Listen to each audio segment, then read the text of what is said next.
Hello, मेरा नाम BS Gupta, मैं एक एडवोकेट हूँ।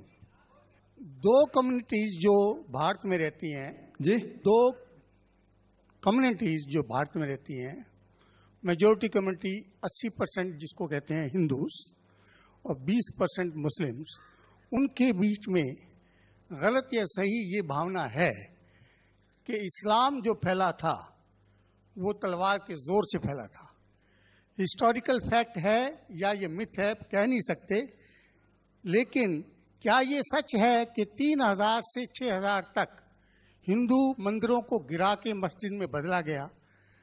क्या ये सच है कि स्पेशली औरंगजेब के वक्त में हजारों लाखों हिंदुओं को जबरदस्ती उनके जनेऊ काट के उनको मजबूर किया गया कि वो मुसलमान बने?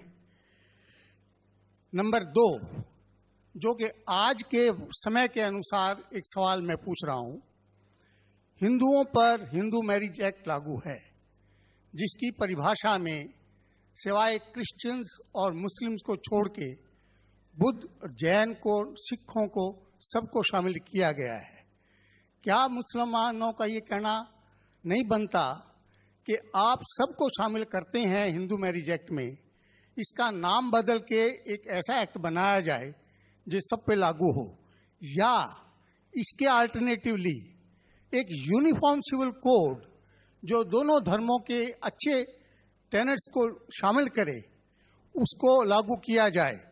एक चीज मैं ये समझता हूं कि मुस्लिम लॉ में जो विल है, जिसके अंदर ये लिखा है कि 1/3 से ज्यादा कोई विल नहीं कर सकेगा, इसका मैं इनकॉर्पोरेशन अगर यूनिफॉर्म सिविल कोड बनता है तो मैं चाहूंगा कि वो हिंदुओं पे भी लागू हो। ये नहीं है कि हिंदू मैरिज एक्ट को अगर इंडियन मैरिज एक्ट में बदला जाए तो मुसलमानों पे लागू हो और हिंदुओं पे कोई चीज ना आए। मुझे इस्लाम में ये चीज बहुत अच्छी लगी। ऐसे ही कोई यूनिफॉर्म सिविल कोड के लिए ये मुस्लिम आगे क्यों नहीं आ रहे, इसकी वजह मुझे बताई जाए। भाई साहब ने 3 सवाल पूछे एक सवाल में। पहला सवाल, ये हिस्ट्री से ये पता चलता है कि इस्लाम तलवार के जोर पे फैला कि नहीं, लेकिन ये मुझसे पूछ रहे क्या ये हकीकत नहीं है कि 3000 से ज्यादा मंदिरें गिराई गई थी और मस्जिद बनाए गए और बहुत से लोगों का कत्ल किया गया? ये बिल्कुल गलत है, अफवाह है। ये मैं कह सकता हूं कि कुछ मंदिरें शायद गिराई गई होंगी, इससे मैंने कहा तो एक भी मंदिर नहीं गिराई गई। हो सकता है कि कुछ मुसलमान अपने आप को जो मुसलमान कहते हैं उनने आके कुछ मंदिरों को गिराया होगा और मस्जिद बनाया होगा, हो सकता है। लेकिन ये कहना कि 3000 से 6000 मंदिर गिराए गए, ये बिल्कुल अफवाह है, बिल्कुल गलत है, बेबुनियाद है, बिल्कुल बेबुनियाद है। कुछ मुसलमान राजाओं ने गलत काम किए होंगे, उससे आप इस्लाम को दोषी नहीं ठहरा सकते। अगर हिटलर ने 60 लाख यहूदी को जिंदा जलाया तो मैं कह सकता हूं कि क्रिश्चियनिटी खराब है? बिल्कुल बेबुनियाद है। वो हिटलर ने किया, बाइबल में तो ही लिखा है कि जलाना चाहिए। इसी तरीके से ये खाली अफवाह है। कुछ मंदिरों को शायद गिराया गया होगा, मैं ये नहीं कहता कि नहीं गिराया गया, लेकिन उसको छोटी चीज को लेके उछाला जाता है मीडिया में और किताबें लिखी जाती है। आप देखो टीपू सुल्तान के खिलाफ आ गए। आज भी आप जाएंगे मैसूर के अंदर, उसके आजू बाजू आप देखेंगे तो टीपू सुल्तान के जो आंगन के अंदर है उसके अंदर मंदिर है। अगर आप ये कहते सच है कि 3000 से 6000 मंदिर को गिराया गया था, तो आप कैसा जिंदा बचे? आप कह रहे थे कि हजारों लोगों को कत्ल किया गया, आप कैसे जिंदा बचे? आप जिंदा बचे यही शहादत दे रहा है कि मुसलमान तलवार के जोर पे नहीं फैला। अगर ये सच होता था, आपने कहा हजारों लोग का कत्ल किया, कुछ लोग का शायद कत्ल किया। देखो, हर मजहब में there are black sheeps in every community. कुछ लोग हर मजहब में खराब निकलते हैं, वो मजहब की गलती नहीं, वो मजहब के मानने वाले की। क्रिश्चियन में आपको कुछ खराब लोग मिलेंगे, मुसलमान में मिलेंगे, हिंदू में मिलेंगे। अभी आप देखेंगे हिंदुस्तान के मुसलमान कुछ लोग ड्रग में डील करते, ड्रग में धंधा करते। ड्रग तो हराम है इस्लाम में, करते तो उनको दोष देना चाहिए, इस्लाम को नहीं। इसी तरीके से आप जो कह रहे हजारों लोगों का कत्ल किया, ये बिल्कुल बेबुनियाद चीज है। कुछ लोग का शायद किया होगा, और ये ही सबूत है। मैंने तकरीर में कहा कि 80% से ज्यादा गैर मुस्लिम हिंदुस्तान में है। ये शहादत दे रहे हैं कि इस्लाम तलवार के जोर पे नहीं फैला। आप लोग को क्यों छोड़ा उन लोग ने? आप उनके रिश्तेदार तो नहीं थे ना, आपको क्यों छोड़ा? 800 मिलियन 80 करोड़ गैर मुस्लिम को छोड़ा क्यों उनने? क्यों छोड़ा? अगर दम ही था हुकूमत की 1000 साल सब लोग को मुस्लिम बनाते थे। इससे यह जाहिर होता है कि इस्लाम तलवार के बलबूते पे नहीं फैला। कई लोग, कई गैर मुस्लिम इस्लाम से मुतासिर होके उन्होंने इस्लाम कबूल किया। तो यह कहना बिल्कुल गलत है। आपका दूसरा सवाल कि हमें क्या करना चाहिए? ये अलहदा लॉ नहीं होना चाहिए, सब एक ही कॉमन सिविल कोड होना चाहिए और सब मजहब की अच्छी चीजें लेके कॉमन सिविल कोड करना चाहिए। मैं आपके बिल्कुल साथ हूं। बाकी मुसलमान शायद आपके खिलाफ होंगे, मैं आपके साथ हूं। क्यों मैं साथ हूं आपके? पहला चीज, हम मुसलमान अगर दिगर मजहब के बारे में जानेंगे, कभी कॉमन सिविल कोड की बात आती सबसे ज्यादा नारा मुसलमान गलत है। यह मुमकिन ही नहीं है, क्योंकि हिंदुस्तान में हिंदू मजहब के कितने फिरके हैं, यह मुमकिन ही नहीं है। मुसलमान तो सिर्फ 20% या 80% या 75% जो हिंदू लोग हैं उसमें ही मुमकिन नहीं है। ये कॉमन सिविल कोड हिंदू लोग ही इसको फॉलो नहीं कर सकते। हिंदू मजहब में कितने मुख्तलिफ ग्रोह है।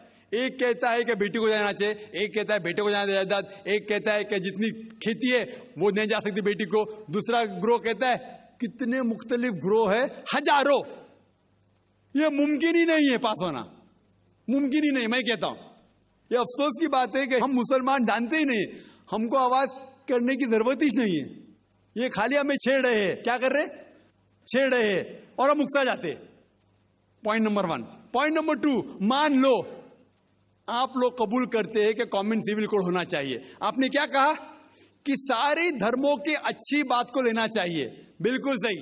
मेरा पहला सवाल, आप इस्लाम में एक चीज बताओ जो इंसानियत के खिलाफ है, तो हम निकाल देंगे उसको।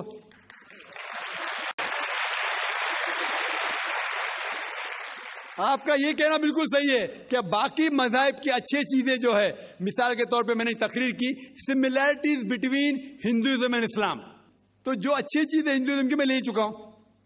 Similarities between Christianity and Islam, जो अच्छी चीजें इस आयत में ले चुका हूं। मैं ये पूछना चाहता आपसे, एक चीज जो इस्लाम में खराबी है वो तो बताओ मुझे, तो उसको निकालेंगे ना। लेकिन मंच के ऊपर जब डिबेट होएगा इंशाअल्लाह मैं आऊंगा इंशाअल्लाह। हाँ, मंच पे जब डिबेट होएगा कि हम क्या करेंगे, हर मज़हब की अच्छी चीज लेंगे। तो मैं ये चाहता हूं कि इस्लाम की तरफ से उस मंच पे, उस स्टेज पे इंशाअल्लाह मैं आऊंगा। ये चैलेंज है। कोई भी शख्स हिंदुस्तान में हो, मिनिस्टर हों दो, कोई भी स्वामी हों दो, कोई भी शंकराचार्य हों दो, इंशाअल्लाह मैं तालिबे इल्म हूं इस्लाम और दिगर मज़हब का। मैं तस्लीम करता हूं कि डिबेट होना चाहिए, हक बात जो निकली, लेकिन उसके ऊपर अमल भी होना चाहिए। हक बात जो सबसे बेहतरीन है इंसानियत के लिए, उसके ऊपर अमल होना चाहिए। इसलिए जो आखिरी किताब जो अल्लाह सुब्हानहू व तआला नाजिल की कुरान शरीफ, वो इंसानियत के लिए सबसे बेहतरीन किताब है, उसके ऊपर अमल होना ही चाहिए। आपका तीसरा सवाल, क्या ये हिंदू जो है इनहेरिटेंस के अंदर, ये इनहेरिटेंस जो होता है इस्लाम के अंदर 1/3 हिस्सा, 1/3 हिस्सा हम विल में दे सकते हैं। देना जरूरी नहीं है, दे सकते हैं। इस्लाम के जो विल के अंदर जो आता है इनहेरिटेंस, वो कुरान की आयत है सूरह निसा की सूरह नंबर 4 आयत नंबर 11, 12 और 176। उसमें कहा गया है कि जो भी आपकी जायदाद है, अल्लाह सुब्हानहू व तआला कह चुका है कि आपके बेटे को बेटियों से डबल मिलेगा। आगे लिखा गया है आपके वालिदैन को 1/6 मिलेगा। सिर्फ अगर बच्चे हैं तो वालिद वालदा को दोनों को 1/6, अगर बच्चे नहीं है तो वालदा का 1/3। आगे बढ़ती आयत नंबर 12 पे लिखा है कि आपकी बीवियां जो आपके लिए छोड़ेंगी, अगर बच्चे नहीं आपको आधा मिलेगा, बच्चे हैं तो 1/4 मिलेगा। आप जो आपके बीवियां के लिए छोड़ते हैं, बच्चे नहीं तो उनको मिलेगा 1/4, 1/4। बच्चे हैं तो 1/8, 1/8। ये डिफिकल्ट है याद रखना, आप जाके रेफरेंस देख सकते हैं, सूरह निसा सूरह नंबर 4 आयत नंबर 11 से 12।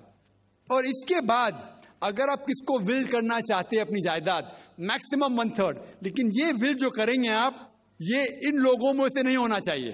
आप नहीं कह सकते कि मैं मेरे बेटे से ज्यादा मोहब्बत करता हूं, बड़े बेटे से, इसलिए उसको ज्यादा दूंगा। ये बिल्कुल गलत है। लेकिन जो ये दायरे में नहीं आते हैं इनहेरिटेंस के, उनको आप 1/3 हिस्सा दे सकते हैं। आप कहते हैं आपको ये चीज बहुत पसंद है, आप भी करना चाहते हैं, आपको कौन रोक रहा है?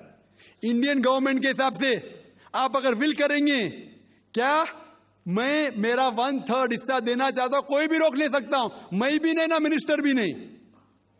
और पूरा अगर फॉलो करना चाहते सच्चा धर्म, आप इस्लाम कबूल कर सकते, हम आपको वेलकम करते। वाखिर दावाना अल्हम्दुलिल्लाह रब्बिल आलमीन।